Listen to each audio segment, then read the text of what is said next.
Start with ASP.NET.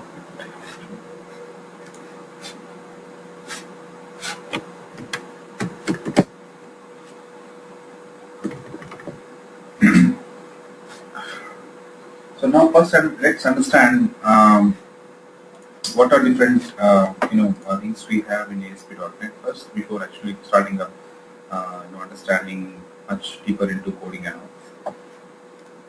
ASP.NET is like a framework which is basically used to develop web applications and web services. Right?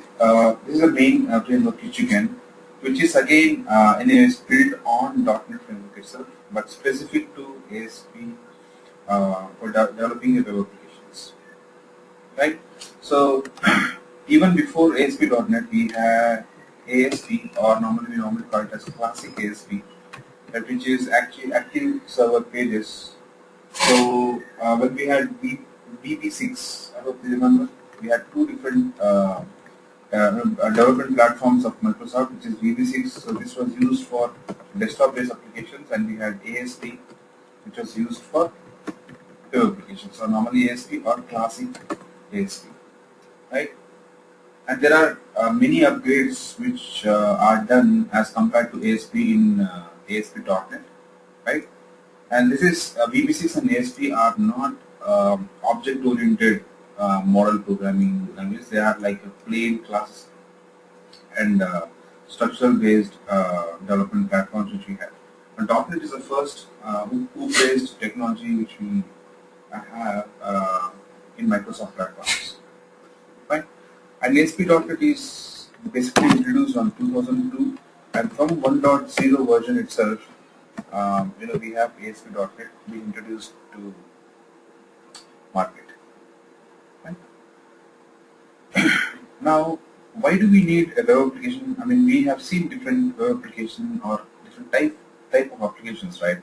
Which is a web or a Windows. Basically, we'll be checking out two different type of applications which we'll be working on, or two or three, which is web or Windows, or normally called desktop-based applications, right? Which we have seen like console applications, right? Or all they are like desktop-based applications, and we have web services. Let's say.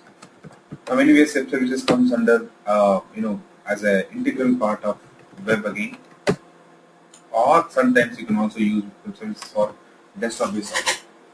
Now let's see the major difference between a web application and a Windows-based application. Now, when we say Windows-based application, right, this is something which needs an installation in your machine.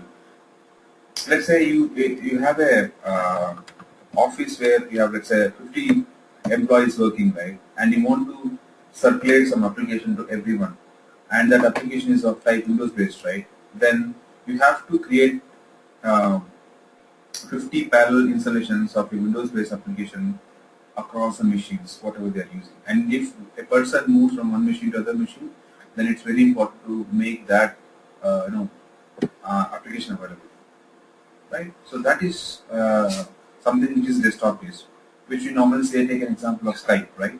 So Skype is something which is desktop-based application, right? And we normally install it and then use it. We can't directly use Skype, right, with the full-fledged services which Skype provides. Right? Same way, that is something which is desktop-based application. Right? Now, take an example of web.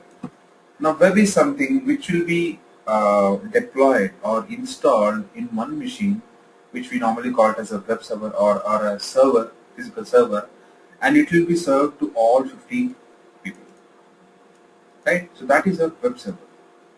Now, for your web server, you don't have to install anything. They just need to have a browser and an internet connectivity. So these things are enough for.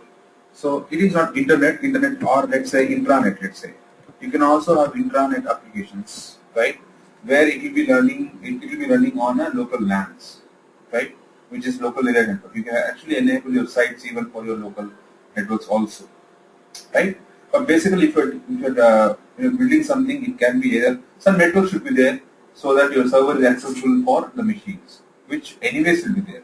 and you should have a browser which supports HTML compatibility. So these things are more than enough for the web application, right? And you can see you can have one deployment at one server, and all 50 persons can use the same web application. So which is much better than the Windows-based application. But anyways, if you see specifically, Windows have got its own advantages, and web application have got its own advantages when you go into deeper level. Right? So that is a main difference which you have in between web and Windows. And taking the technology stack, right? Now you have many technology stacks in which you can develop either web or Windows. Like, apart from .NET, you have Java, you have PHP. PHP is something which more prevailing on web applications, where you can actually develop sites much faster, right?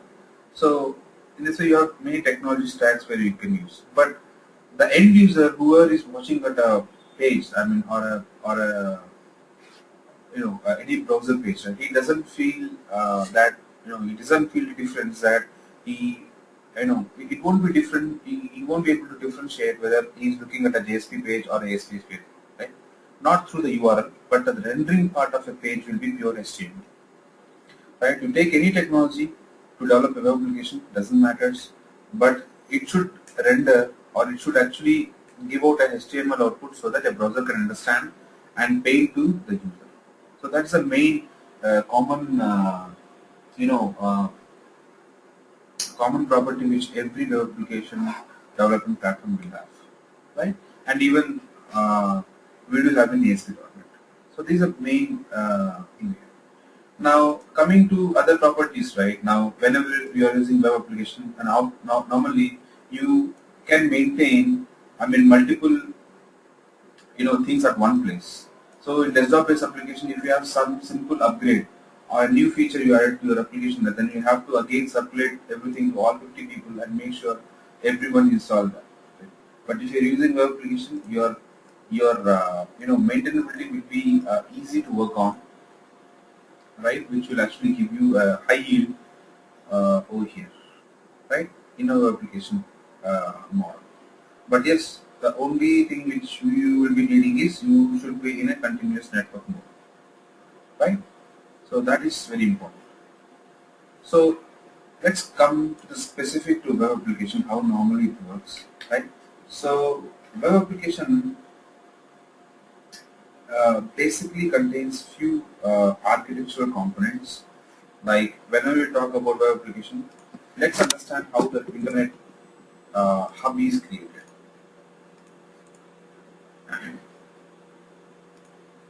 In general, we normally say that I have internet, right? And we normally take provider. Let's say it's a local provider or a national provider like Airtel or something. We normally take. Now, how the providers are interconnected, right? To make a huge hub, right? So normally internet is spread in this way. So let's say there is a small place like XYZ, right? Let's take an example of Mumbai, right? And Mumbai have got a router which provides internet, right? So let's say all the people who are in Mumbai are using a main internet router, right? If you take even the specific street of Mumbai, let's say street 1, street 2, street 3, right? So they'll have their own routers, main routers of internet. The area in street 1 area who are using, they'll be using the same router through this and through this. Now all these three will be actually connected to the main hub of your Mumbai main server, right? Same way, take an example of your Hyderabad, let's say, right? One more city, second city, the first city and second city in India, let's say, right? So here again you have multiple streets which will be connected to different set of routers, right? Now this separate router we have. Now multiple cities will be connected with their main hub, and all these main cities and towns wherever you have, right? Let's say small towns under some district. Let's say they are connected to the main hub router of the main district. So in that way it is created. Now for each state, let's say, so this is, let's say Maharashtra state and this, let's say AP state, will have their own main internet hubs, right, where all the internals of state will be connected to that. Let's say one more state here and one more state here. It will be connected. So multiple states will have one main hub, which is for your country hub, right, where all your connections will be done over here. In this way, it will be connected to the main continent, where your continents, multiple countries will be connected across to the continent. Now, multiple continents will be connected to the main hub. Now, in this way, let's say a page is deployed on United States. Let's say simple Google page is deployed on United States, right? Now, how do we get the feed? If I say Google dot, from US, if I say google.co.in, that is something which is actually prevailing in my Indian site, let's say, right? Indian servers. How can I browse this? Whenever internet provider serve for something, right, it will actually connect to the main hub of all the routers, and whenever the domain triggers, the page will be served because the server will have the domain registered. Right? Now here we call different servers, right? They will be connected to the servers, which are physical servers. Now let's say I have my site, let's say, right? So let's say I have a site called srihub.com, right, where all tutorials and everything I publish, which is srihub.com. Now what I have done is I have published my site in some server, and this server is exposed to net, which is internet. Now this is something, let's say it is in Hyderabad, or this server is in Mumbai, Mumbai city, which means this will be connected to Mumbai city, let's say, where my page will be accessible to anywhere through the main router hubs, and these routers will be connected with a huge cables and few routers with wireless connections. Now this is how your page serving will be done across the internet areas. So when you come to specific to a site, right? Specific to site in the sense, let's say server. Now let's say this is a physical server.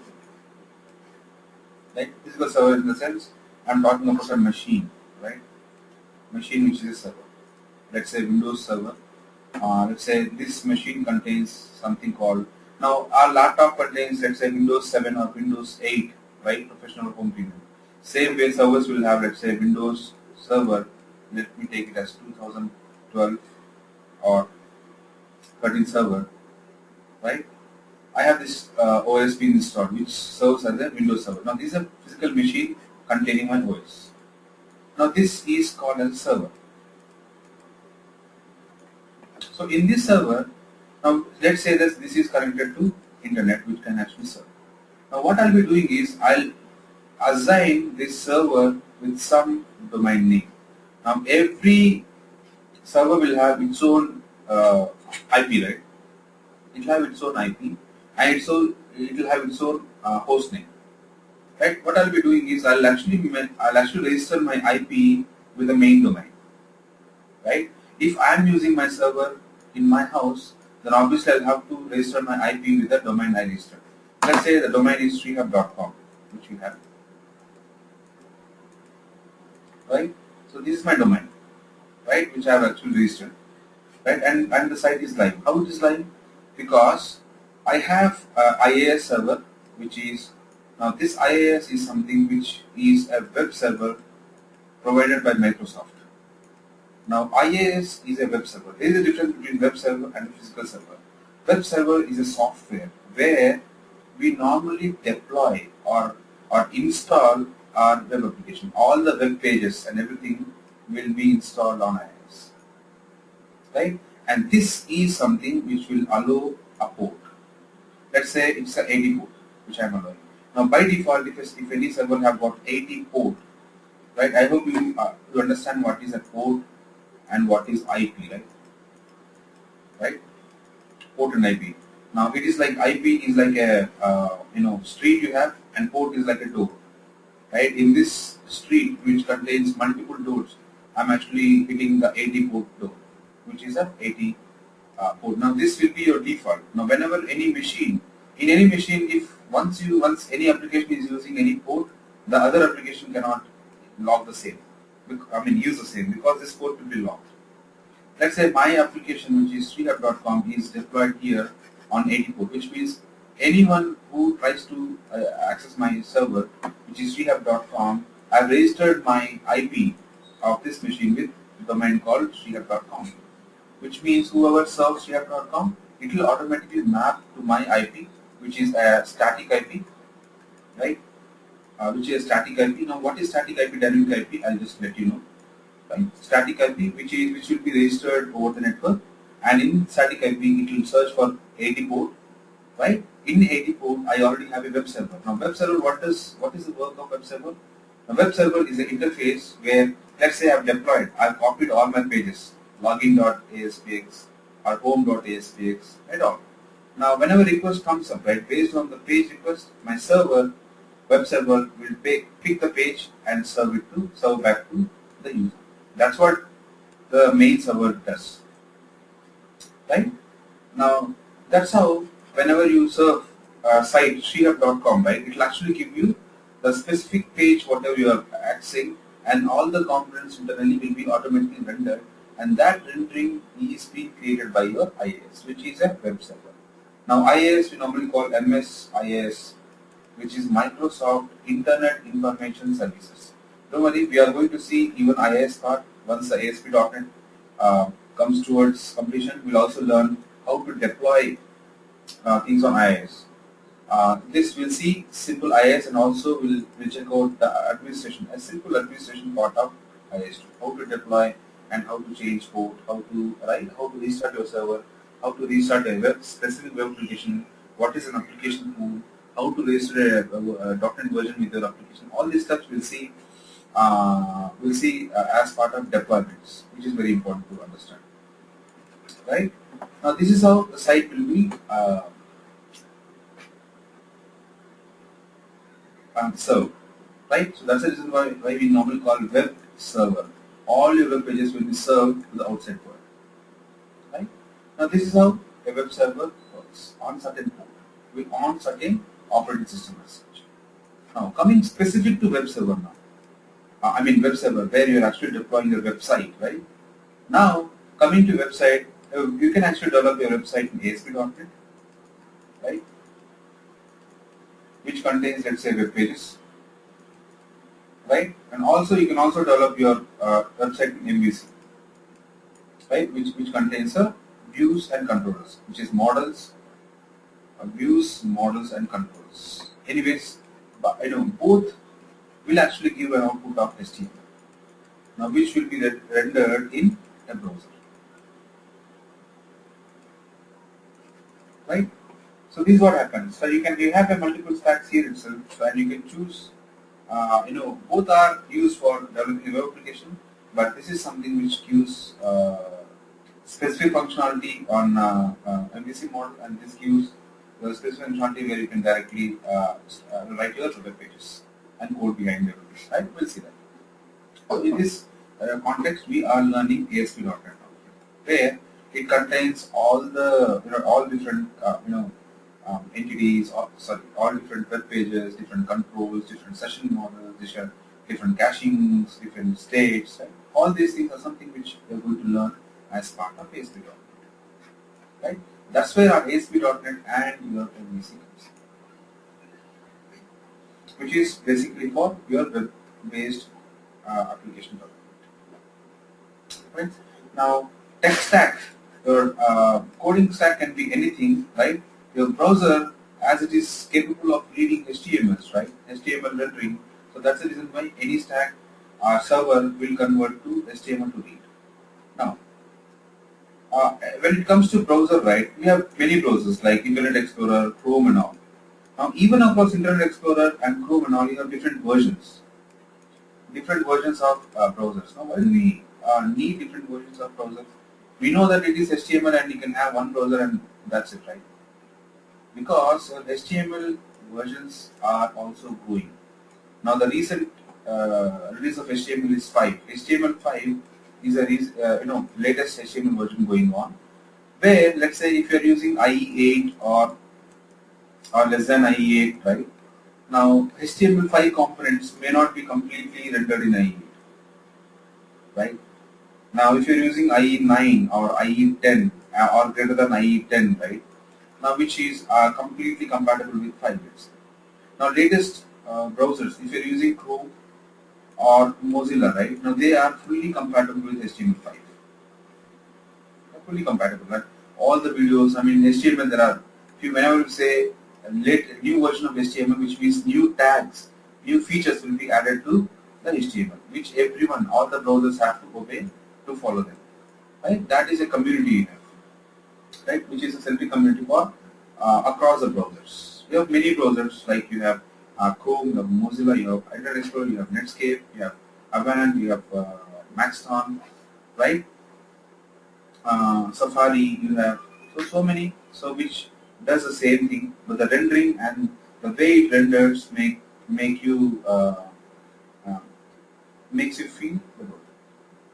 Right? So that's the reason why you don't have to actually install anything to browse your website except the browser part. Right?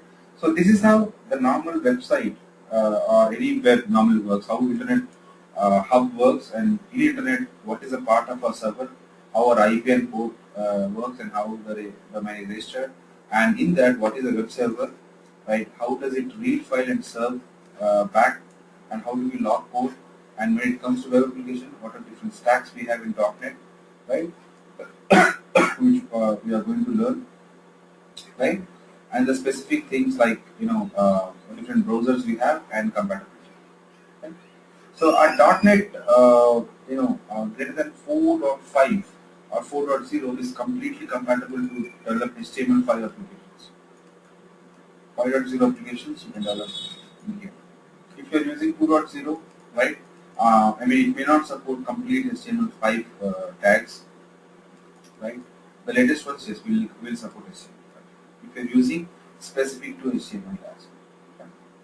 Anyways, wherever it is needed, we'll actually see even the simple tags or whatever we need from HTML. But we're not going to go into deep dive of this. If you have HTML plus JavaScript or a jQuery knowledge, right, it will be helpful for ASP.NET. But anyways, we don't have that context to learn HTML and JavaScript here. So let's concentrate more on ASP.NET. So in future maybe if I release any tutorials, maybe we can go through on HTML and JavaScript for sure. Right? Now this is about the ASP.NET and how it actually works. Now let's go into deep dive of ASP.NET. Normally we call it as active server pages built on .NET Class Libraries, which is the .NET framework we have. And it completely works again on web normally, completely works on something called client-server architectural web. Right? You have a server, you will have a server and your client, where your server will be a central one point of contact to actually change for all changes or for new deployments, everything, and client is the one who will be served the things. So this is about how internet works and what are the different stacks we have, right? Now let's go ahead and see more on the ASP.NET part. Let's create a simple web application and see um, how to actually create.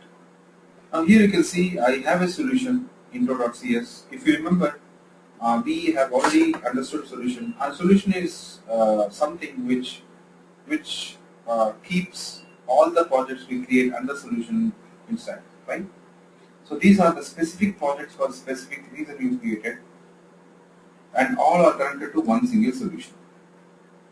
Fine. So here I can create any type of project under single solution, right? So let me right click on this and I'll go with an add new project. So here you have, right? So sometimes, let's say you have started selecting this Visual C# and you have selected a class library and all, right? So the selection will be retained.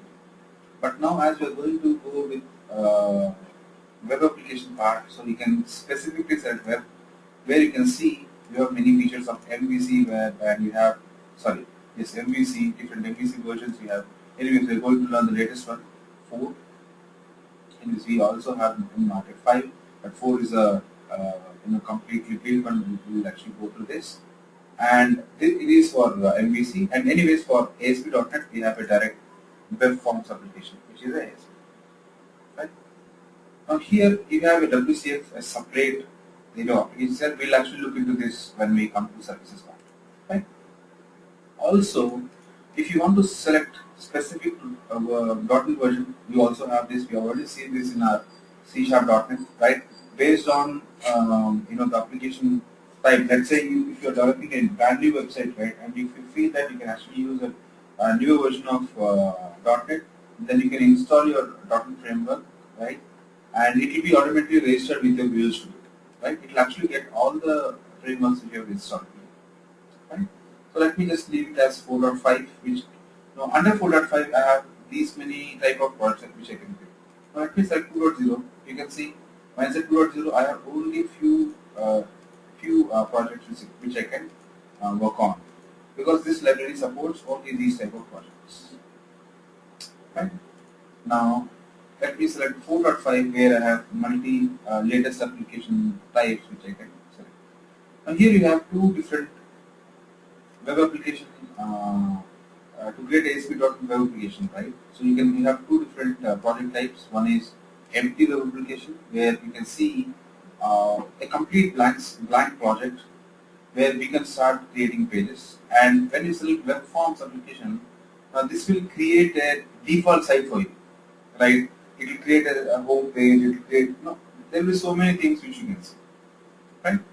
So for a startup, let me create an empty web application so that we can understand creating a web forms. And so let me create this empty web application, and let me give it as my site, something.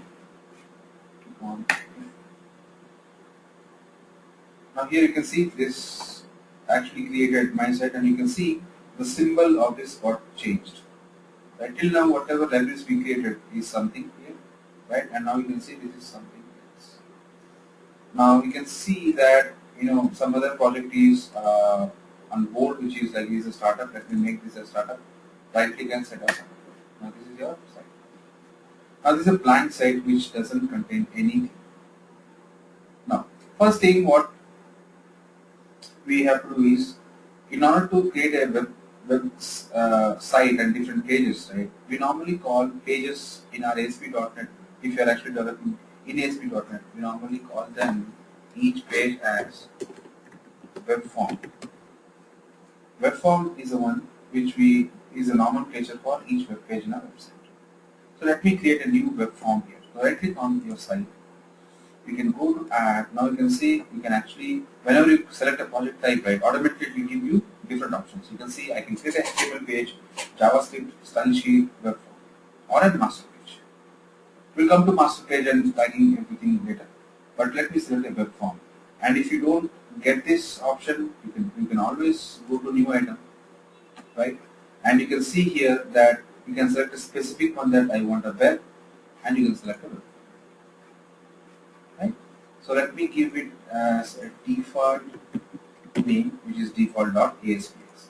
Now all web forms in ASP.NET will have an extension .aspx. And ASPX is the extension we should have, and whoever browses our application, right, with the same name, even your ASPX extension will be displayed. Click on add. When you add, you'll actually get a simple HTML, HTML enabled one with our body tag, form tag, and everything. And this is something which is your default.aspx. This is a simple page which we have. Now you can see everything whatever we write in this right is an HTML. Right? All components we create, all controls we create is an HTML. So before moving to a few things, right, let's understand different screens which you have for developing a web page. Now this is a default view. Whenever you create a page, it will give you HTML view first, or we also call it as a source view. Right? You can see here right? You have three different views. Source view, it will give you, it will actually give you a main, view of HTML, and go to design. Now it will give you design view. As you don't have anything here, right? But that's the reason why it is giving blank. Let's say I'm just typing something called hello world and save it. Go to design view. Now you can see it's an hello. This is a page which will be served. Right now, in the same way, if you create, I'll show you. If you create a default web application .NET, ASP.NET, I'll show you how. I mean, you'll actually get so many things being added, different pages, different classes, different styles, and everything. We'll also create that one, right? So before that, let's understand. So this is your design view. These are source view. If you want to see, you can also see split view, where you have your code and parallel you can see your. Now you can see here I have hello world. I'll break it up and I'll just say something how. Let's save it. And when you save it, you can see the default rendering part everything will see it. So as soon as you select a block, right? If you select a div, it will be selected. If you select a simple PR, let's say, you select there, right? So that's how it is. So it is a script view. But normally, to be more specific, we use either design view or source view, right? So that you can have a complete look on this, right? So this is your different views which you have. We'll come back to this web form and different components which you have in here. But before that, let's see more, explorers we have. Now, mainly for your page, right? You have something called toolbox, right? So we have many tools like text box. You can see. So these are toolbox which I can use for my page. Either you can go to design view or a source view. That's fine. Let's say I have a button or anything. Let's say I have a button and I'm just dragging and dropping. Now it will be very simple again. You just have to drag and drop your controls wherever you want. Right? So go to source. You can see automatically it will generate code for you. Where you can see that it says ASP button, which means this button is an ASP.NET button. Right? Whatever you drag and drop from toolbox, right? Everything is ASP.NET controls, right? Which are built on HTML controls. So to actually give you more functionality, Microsoft have created more controls, right? Obviously, for button you don't have to go for ASP button. You can directly go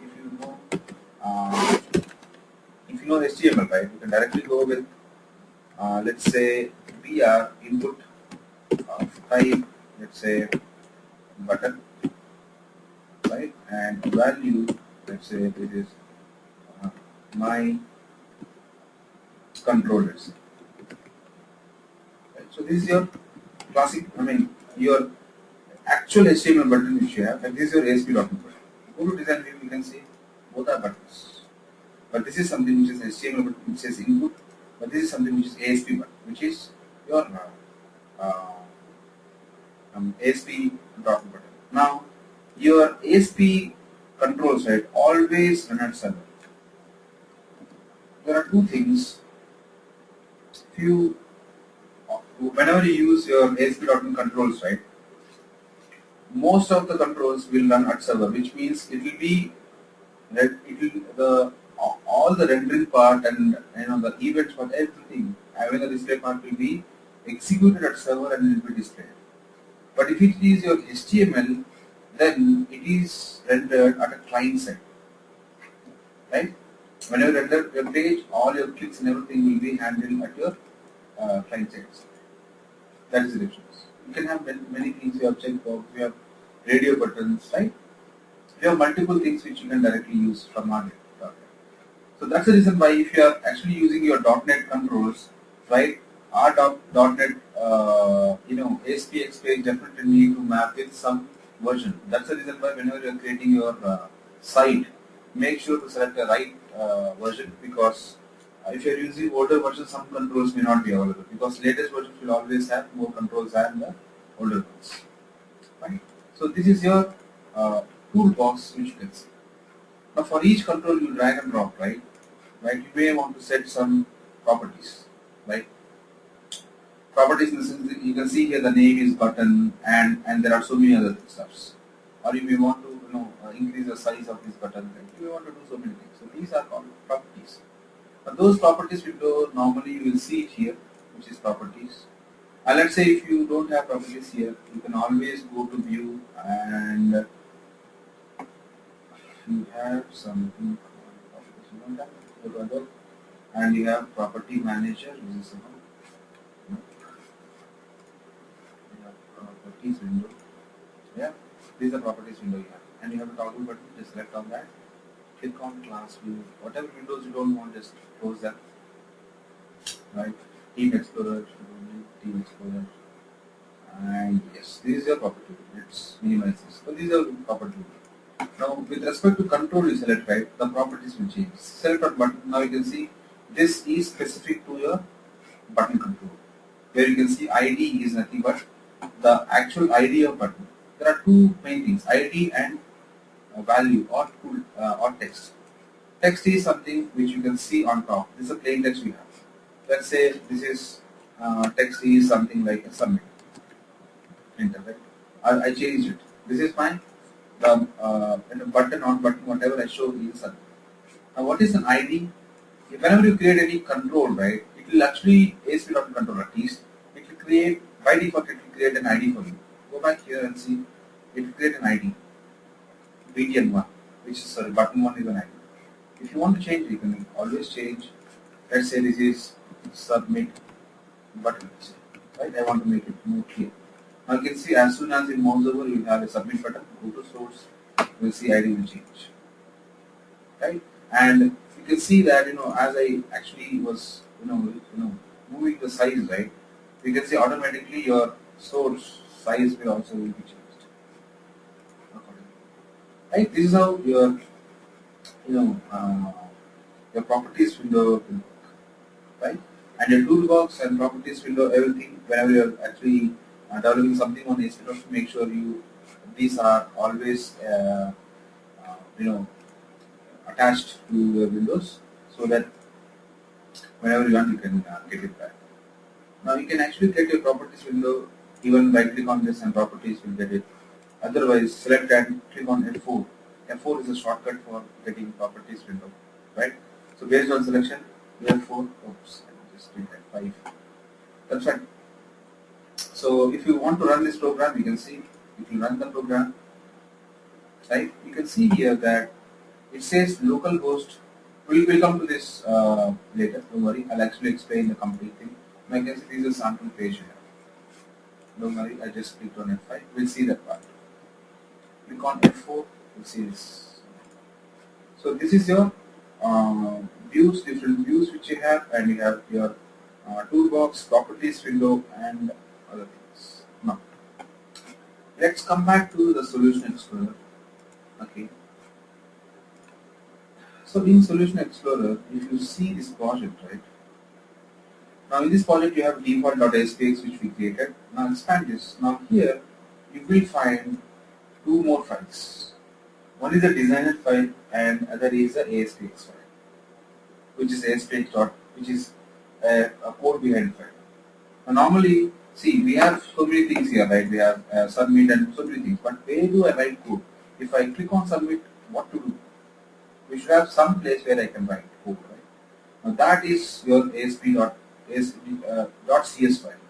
ASPX.cs is nothing but a full file. You can see here, now you can see this is your code behind. We normally call it as a code behind of your page.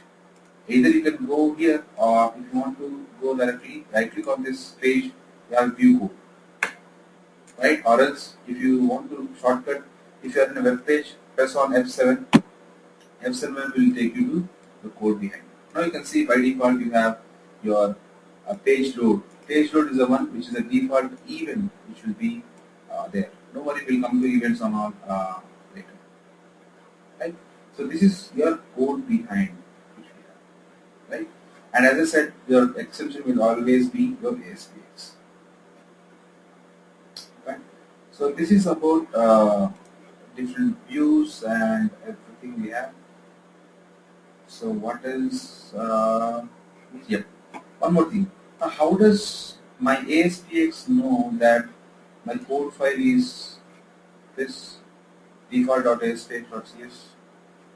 Now if you go to source, now you can right click, right? You can either go to view code, right? Or what you can do is you can directly go to source here. Now there is a property called directive. Now this is something which are called as directives. We'll come to this in while we progress with .NET, ASP.NET. Now in page directive, we can see that the language I'm using is C#.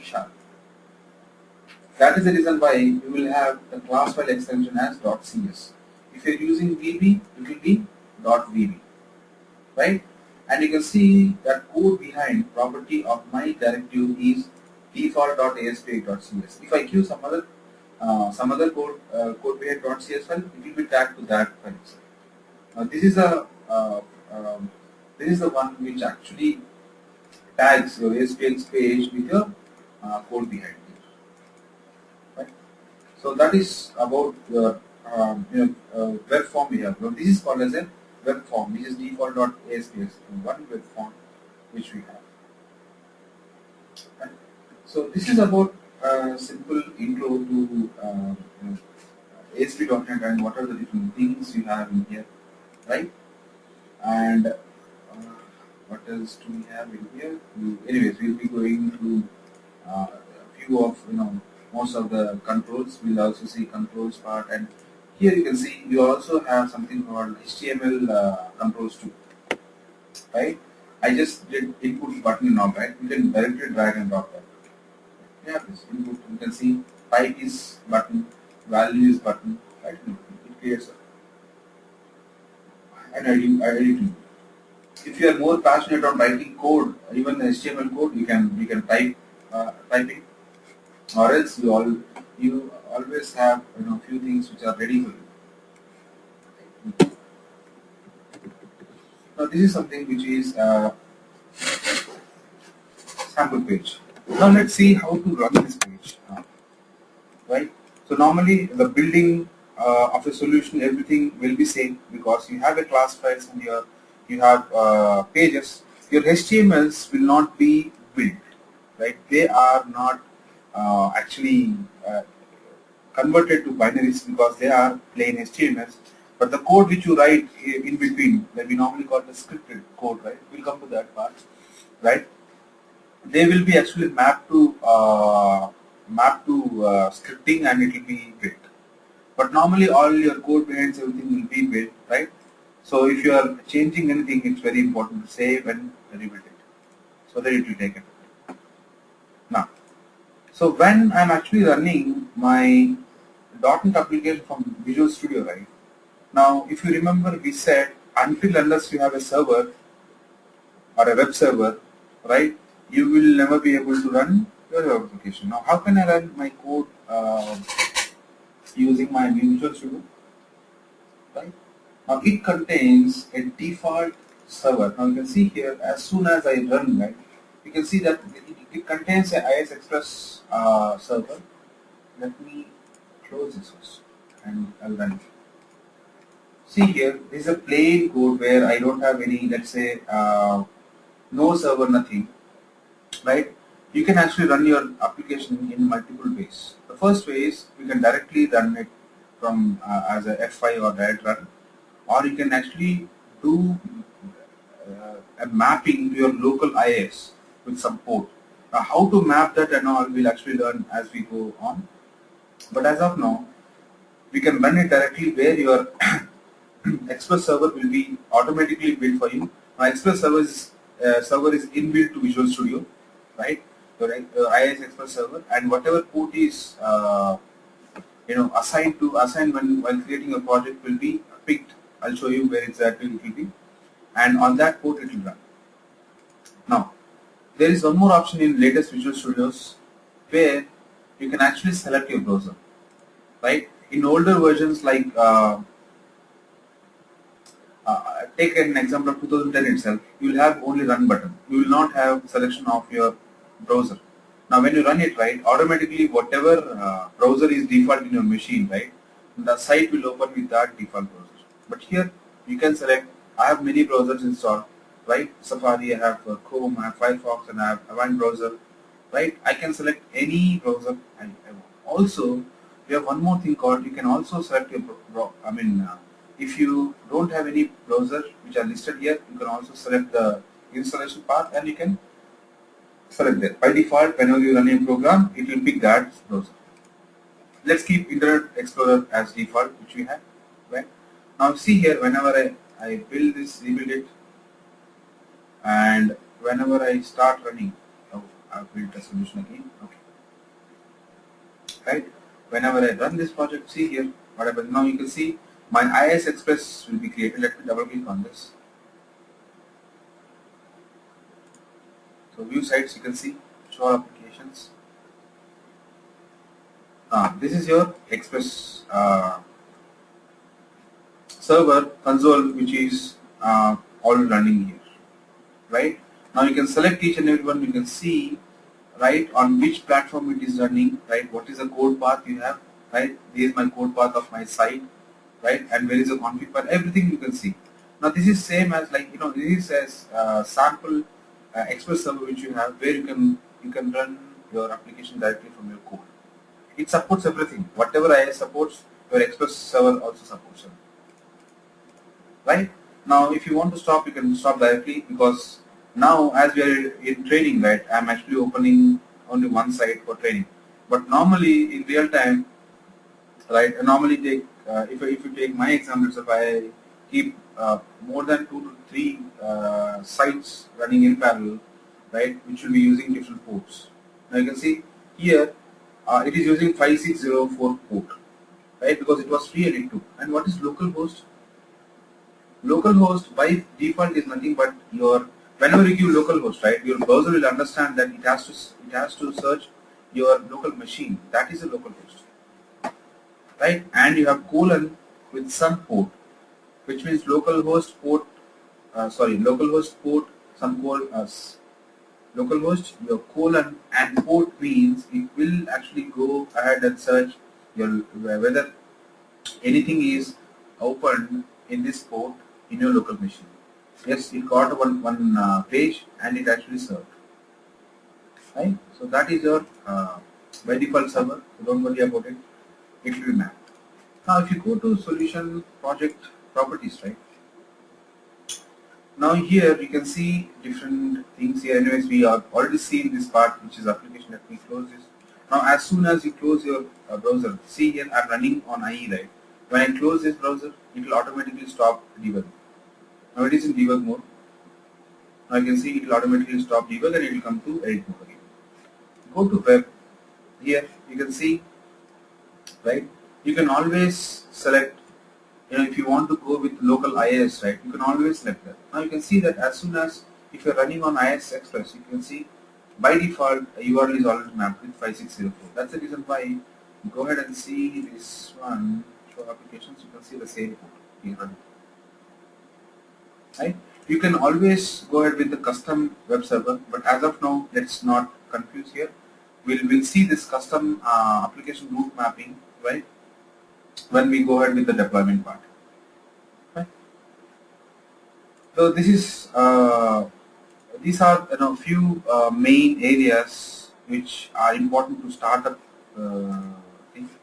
And you have something called, remaining things like references. Now these are by default, you'll get everything. Like you can see configuration model, system.data, you have system.xml, system.xml.link, right? So many things. And your web.config. This is again a very important one. So this web.config is the main configuration file for this complete site. Right? It can understand web.config and whatever you don't see much things here, but we are going to see more and more tags which we are going to configure on web.config for like authentications, for connection strings, right? For caching times, for timeout things, so many things we're going to see. Right? So this is a configuration file which we have, and web.config our site can understand directly a web.config configuration. So this is about the main introduction part.